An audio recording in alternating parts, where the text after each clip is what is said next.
안녕하세요. 소망 김기사. 동희입니다. 네. 오늘도 제 아내 동희를 전기기능사로 만들어주기 위해 이렇게 퇴근하고 전기 기초과외를 시작합니다.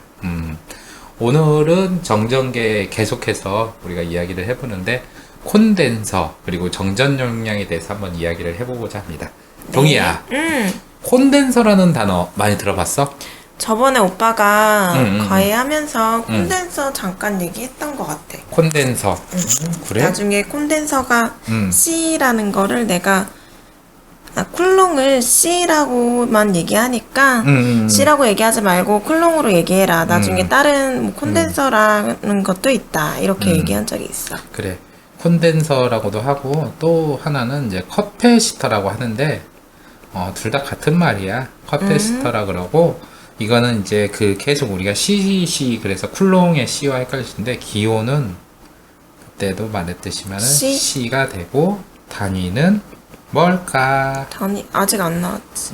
우리가 아직 안 나온 게 아니라 아직 안 가르쳐 줬지 오빠가. 단위는 그 패러데이 법칙을 만든 패러데이에서 나온 패럿이라 그래.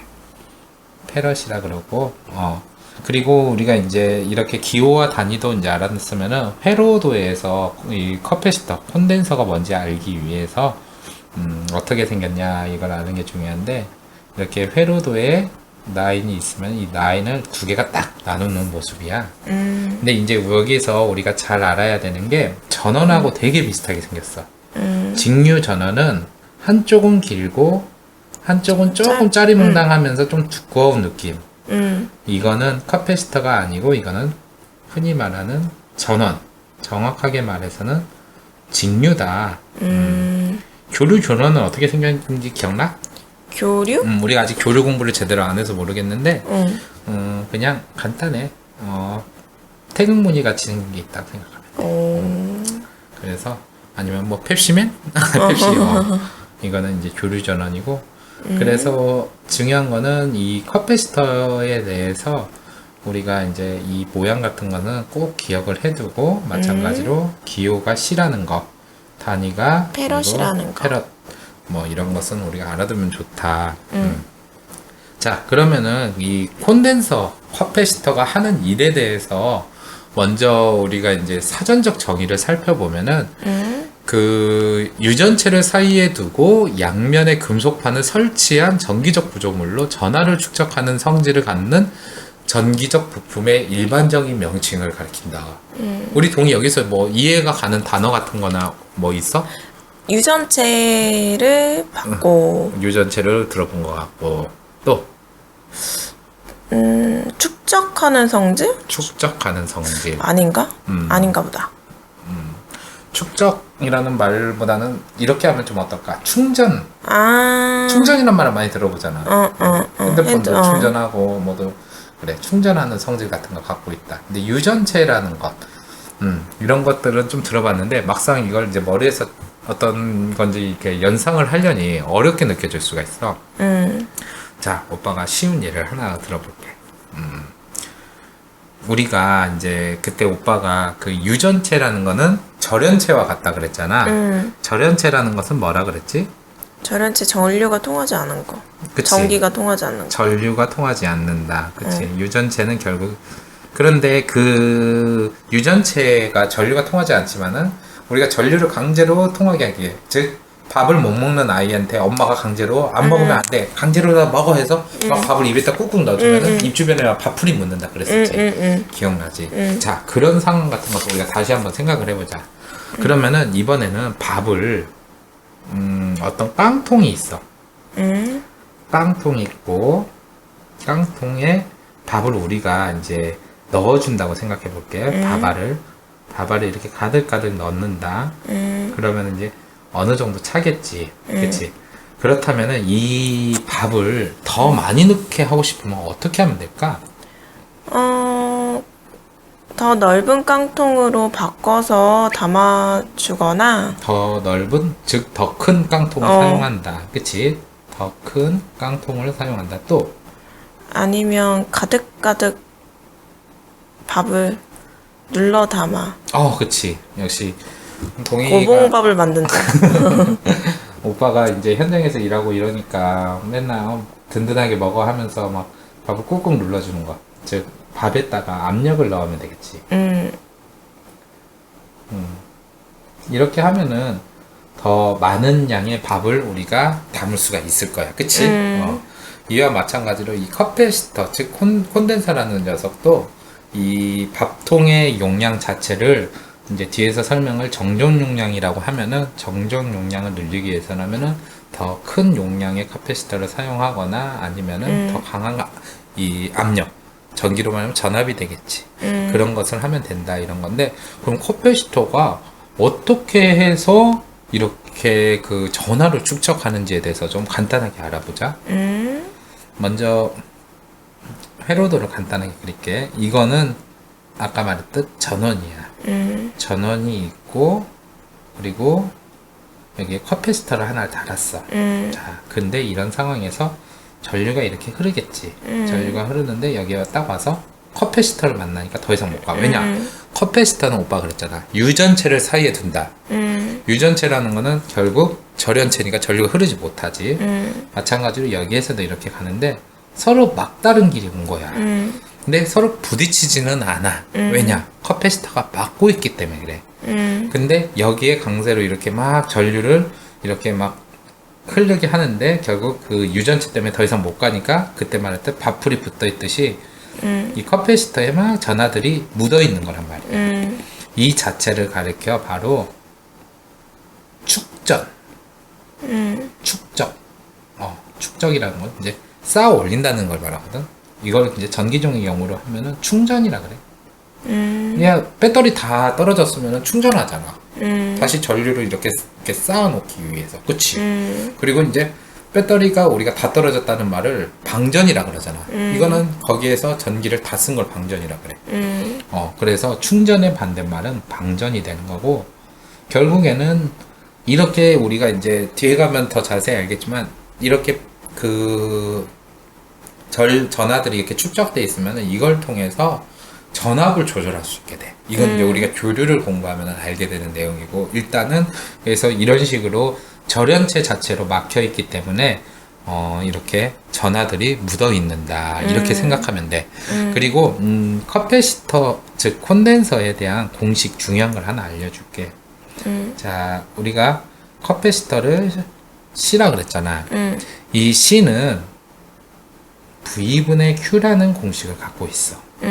자, Q는 뭐라 그랬지? Q는 전하량, 그치, 전하량 또는 전기량, 그치. 그리고 V는 전압. 그치, 전압 또는 전위라고도 한다. 아, 맞아. 전기, 위치, 자. 에너지의 차이. 여기에서 중요한 질문. 단위는 뭘까? 단위? 음. 쿨롱, 페럿. 역시 오빠의 함정에 또 빠졌어. 쿨롱 퍼 볼트 이렇게 생각할 수가 있지. 왜냐? 전하량은 쿨롱이고 전압은 볼트니까. 그래? 이런 단위는 없고 페럿이야. 맞네. 맞아. 페럿이 맞는데 중요한 거는 그 이제 이 단위를 해석하기에 앞서서 정확하게 1페럿이 무엇인가에 대해서는 우리가 같이 알아둘 필요가 있어. 1페럿이라는 것은 1볼트의 전압을 가하여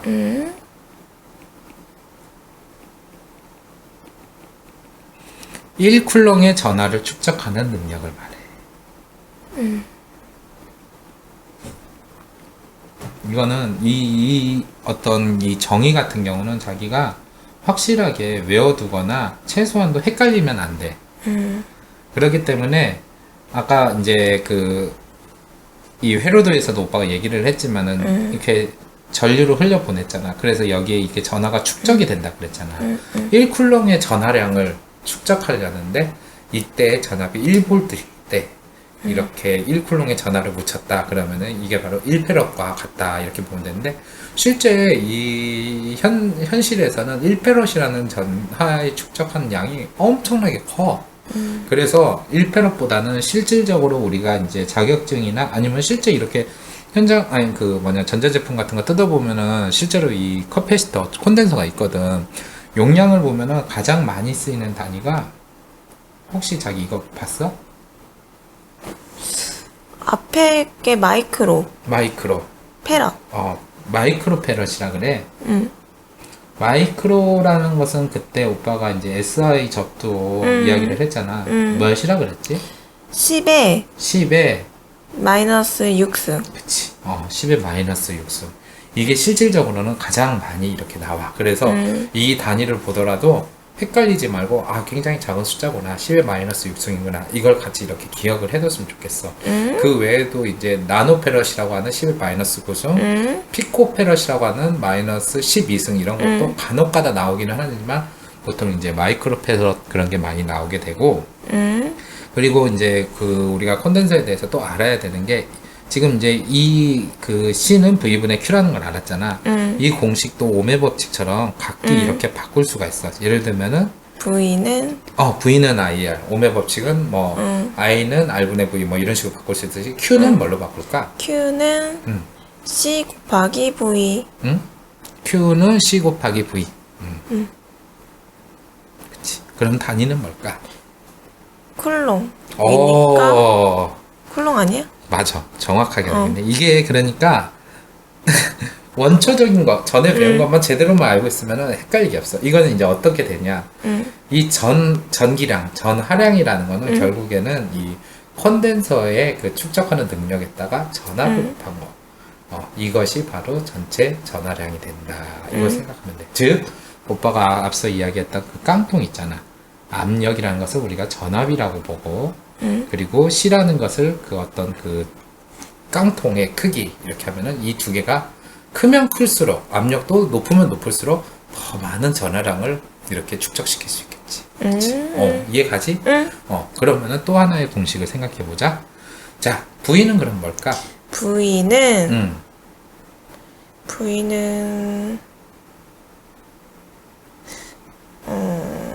C분의 Q? 그치, C분의 Q가 되지. 오래 걸리네? 왜 오래 걸리지? 잠깐 다른 생각 끝납시다. 자, 단위는? V, 볼트. 좋아. 잘하네. 그래. 바로 이런 거야. 그래서 이 지금 오빠랑 같이 공부한 특히 제일 중요한 거, 이 공식 외에 이 공식, 이거는 이 콘덴서에 대해서 그리고 정전 용량에 대해서 공부할 때는 중요하니까 꼭 같이 잘 알아두었으면 좋겠고. 그래. 그리고 이제 콘덴서에 대해서 깡통이라고 오빠가 아까부터 얘기를 했잖아. 실제로 콘덴서를 오빠가 이제 그 예전에 전자제품을 뜯어보면은, 지금도 우리 뭐 컴퓨터 같은 거 뜯어보면은 콘덴서가 어떻게 생겼냐, 깡통같이 생겼어. 깡통같이 생겨갖고 여기에 이제 뭐 이렇게 은색으로 이렇게 딱 띠가 둘러있고 뭐 약간 배터리같이 생겨갖고 이게 전자제품이 쏙 박혀있어. 이런 식으로.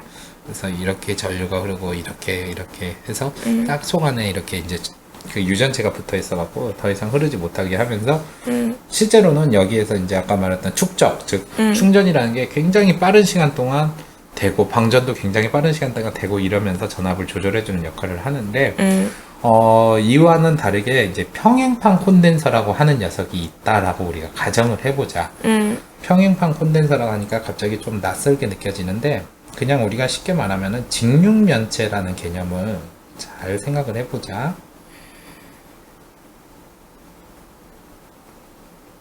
야, 오랜만에 이렇게 직육면체 그리니까 참 어렵게 느껴진다. 이렇게 있는데, 자, 여기에서 이제 그 연결되는 전원선은 원래는 이렇게 그 깡통에서는 아래쪽에 두 개가 있는데 여기에서는 이렇게 위아래로 있다고 생각해보자. 기호 이거 아까 기억나지? 이거와 비슷하게 이렇게 생겼다고 생각을 해볼게. 자, 여기에서의 그 정전 용량은 어떻게 구하면 되느냐? 자, 이러기 위해서라면은 먼저 오빠가 아까 얘기를 했을 거야. 이 정전 용량, 그 용량, 정전 용량이라는 것은 콘덴서가 전하를 축적하는 능력을 말했잖아. 이 용량을 키우기 위해서는 자기가 아까 말했듯이 더 큰 밥통을 쓰거나 밥을 꾹꾹 눌러주거나 그런다 그랬지? 기억나지? 그렇다면은 그와 마찬가지로 여기에 더 많은 전하를 축적하기 위해서라면은 이 녀석의 어떤 그 면적 자체는 클 필요가 있을까, 작을 필요가 있을까? 클 필요가 있어. 그치. 면적이 클수록 정전 용량도 커지겠지. 그리고 또 이걸 우리가 잘 봐야 돼. 지금 이 기호에서 이렇게 양쪽으로 이렇게 막혀 있잖아. 그러면 얘도 이쪽 윗면과 아랫면이 이렇게 딱 실질적으로 막고 있는 거야. 이걸 가리켜 우리가 이제 극판이라 그래. 이 극판 사이의 거리를 D라고 해보자. 그럼 이 D라는 것이 가까울수록 더 좋을까? 멀수록 더 좋을까? 가까울수록. 가까울수록 더 꾹꾹 누를 수 있을까? 그렇다면은 D라는 값은 낮을수록 더 정적 용량이 커지겠네. 그치? 자, 마지막으로. 자, 우리가 아까 전에도 콘덴서를 정의를 낼 때 일단 유전체를 사이에 둔다 그랬잖아. 유전체의 어떤 뭐라 그러나? 절연체. 아니, 그러니까 유전체는 물질을 말한다면은 그 녀석이 가지고 있는 능력 같은 경우가 이렇게 우리가 유전율이라고 했던 거 기억나지? 엡실론이라고 얘기를 했을 거야. 엡실론은 엡실론 제로 곱하기 엡실론 S나 R. 그치? 이게 바로 있는데, 이 유전율이라는 것이 결국에는 지금 여기 극판에 이렇게 있다고 보면 돼. 이 파란색으로 표현하는 부분. 이 유전율이라는 것이 높으면 높을수록 더 많이 축적을 할까? 아니면은 낮으면 낮을수록 더 많이 축적을 할까? 많으면 많을수록 많이 축적. 유전율이 높으면 높을수록 더 많이 축적을 한다? 응. 근데 유전율은 저거잖아. 뭐라 그러나. 전류를 흐르지 못하게 하는 절연체와 같다 그랬잖아. 유전체가. 근데 어떻게 그 절연이 더 높을수록 더 많이 축적을 하지? 그건 몰라. 그때 이제 오빠가 얘기를 했던 거 잘 생각해봐. 밥을 먹기 거부하는 애한테 엄마가 안 먹으면 안 돼, 먹어야 돼, 건강해지겠어 강제로 막 먹여. 근데 이제 얘가 좀 성격이 그래도 착한 아이여서 마지못해 좀 먹어주자 해서 좀 먹어. 그러니까 전류를 흘러보내기 좋다. 그렇게 되면은 덜 묻을 거 아니야 입에. 근데 그런 애가 아니라 얘는 진짜 막 너 차라리 내 목에 칼이 들어와도 나는 안 먹겠어 하면서 완강하게 거부를 한다고 해봐. 성격이 굉장히 고집스러워. 근데도 엄마는 먹어야 돼 하면서 강제로 막 묻히면은 더 입 주변에 밥풀이 많이 묻겠지. 그러니까 거부감이 심할수록, 즉 유전율이 높을수록 정전 용량은 커지겠다. 그치? 그 개념에 대해서 헷갈리면 안 돼. 즉 유전율이 높으면 높을수록 정전 용량은 더 올라간다. 자, 이걸 가르쳐 우리가 이제 공식으로 하면은 C는 엡실론 그리고 면적은 비례관계니까 분자로 놓고 거리는 반비례관계 때문이니까 분모로 놓자. 그래. 이것을 좀 더 정리를 하면은 엡실론 D분의 A. 자, 그러면은 단위는 뭘까? 단위는 페럿. 그래. 그리고 여기에서 말하는 이 면적, A는 면적이라 그랬잖아. 면적에 대한 단위는 제곱미터를 써. 그리고 여기에서 D라고 하는 것, 즉 극판과 극판 사이의 거리는 뭘 쓸까? 미터. 그치. 거기 거리는 길이의 개념이기 때문에 미터를 사용한다. 그리고 유전율이라는 것은 그럼 뭘 쓸까? 단위는 힘의 유전율의 단위는 그때 공부를 해봤지만 페러퍼미터를 사용하게 돼. 그랬기 때문에 이 단위 같은 것도 우리가 좀 각 특징에 대해서 이렇게 쭉 알아보면 될 것 같아. 그래. 여기까지가 이제 콘덴서, 즉 커패시터와 정전 용량에 대한 이야기였거든. 혹시 뭐 오늘 강의에서 어려운 거 있었어? 없었어. 없었어? 다행이다. 어쨌든 이거는 앞으로도 이제 계속 따라오게 되니까 이런 성질 같은 거 알아보고, 다음 강의에서는 이제 우리가 이 커패시터, 즉 콘덴서의 접속, 직열일 때, 병렬일 때, 그리고 뭐 어떤 특징 같은 게 있을 때 합성 정전 용량이라는 게 있겠지. 그러니까 하나하나의 정전 용량이 아니라 여러 개의 정전 용량을 뭐 그런 것을 구하는 방법 같은 걸 배우는데, 그래. 뭐 그렇게 어려울 거는 없을 거야. 잘 따라오면 되겠고. 오케이. 다음 강의를 위해서 한번 화이팅 외치자. 하나, 둘, 셋. 화이팅!